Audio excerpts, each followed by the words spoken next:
muslimiinta ku sugan dalka Jarmalka ayaa maanta waxay u dareereen oogida salaada Ciid wal Adha sida faafaynta warkani dalka Jarmalka uu nooga soo diray wariyahayaga ayaan le mudakar dalal badan oo kamid dunida muslimka ayaa maanta oo kale waxa looga dabaaldegayaa munaasabada Ciid wal Adha kubnaan kamid Soomaalida ku dhaqan dalka Jarmalka ayaa saaka subaxii hore ka oogay salaada Ciid wal Adha salaada kadib ayaa telefishinka MMTV waxa uu mikrofoonka la dhex qaaday qaar kamid dadweynihii goobta iskugu yimi iyagoona hambaliyo iyo salaan u diray ehelka iyo qaraabadooda waxaana hadaladoodii kamid ahaa maanta ay ciid tahay waxaan u hambaliyeenaynaa anagu afro shoob ah hambaliyo ciid wanaagsan kullu caam wa antum bikhair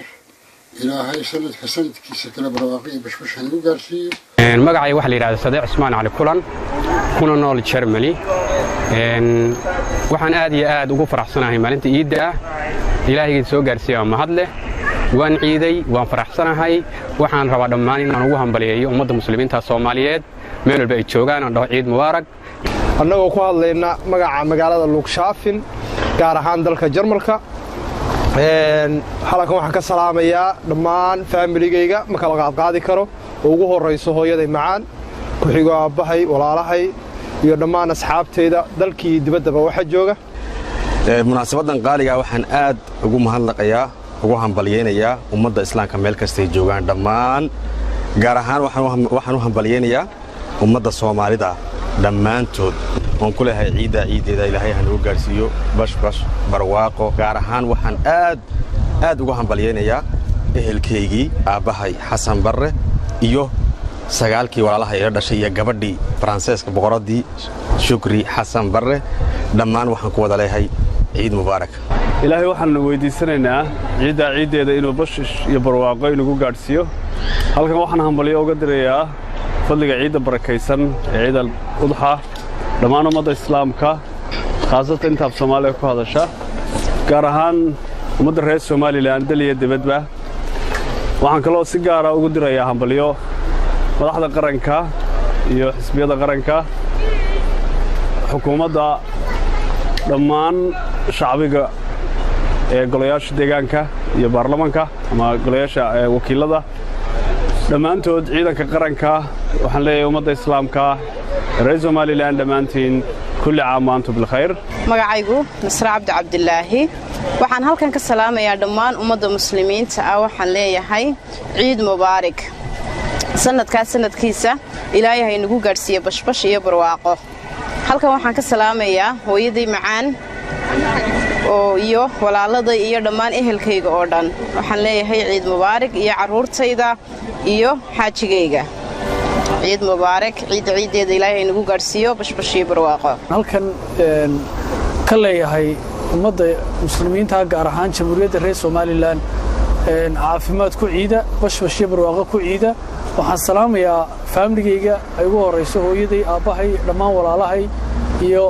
familigeyga kale dhammaan meel kasta oo ay joogtaan waxaan leeyahay kullu caam wa antum bil khayr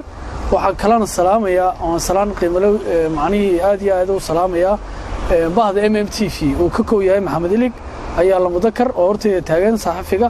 waxaan salaamayaa gaar ahaan shacbi weynaha reer Somaliland ee ku dhaqan dalkan Jarmalka waxaan leeyahay kullu caam wa antum bil khayr ilaahay taateeda bashbash barwaaqo inagu gaarsiiyo waxaan halkan hambaliyada taaniyada ciida adha uga dirayaa dhammaan ummadda Soomaaliyeed gaar ahaan ummadda reer Somaliland waxaan kaloo hambaliyo halkan ciida uga dirayaa hooyaday macaan Cusub Cawil Cismaan iyo aabahay Cali Xasan iyo dhammaan familigeyga ciid mubaarak magacaygu Axmed Yuusuf waxaan halkan hambaliyo uga dirayaa dhammaan muslimiinta ee farxadda ku ciiday gaar ahaan ummadda reer Somaliland waxaan aad iyo aad u sii salaamayaa familigeyga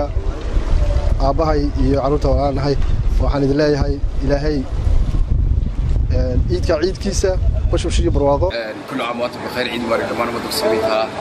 waxaan salaamayaa dhammaan familkeyga inta magacayga iyo muuqaalka mataqaanoon sanadkiisa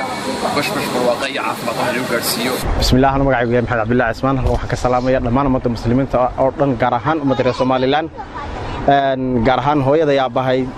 aad baan idin salaamayaa waxaan leeyahay ciidda ciideeda bashbashee barwaaqo ku gaadha insha Allah ilaahayna ciidda ciideeda haskeen tuso insha Allah magacaygu waa Shucayb Jaamac Yuusuf Shucayb Waranbari waxaan halkan ka salaamayaa dhammaan ehelkayga qaraabadayda oo ku kala nool daafaha dunida Ingiriiska Sweden Soomaaliya iyo dalka Jarmalkaba waxaan leeyahay halkan ka salaamaya dhammaan ummadda islaamka oo dhan waxaan leeyahay ciid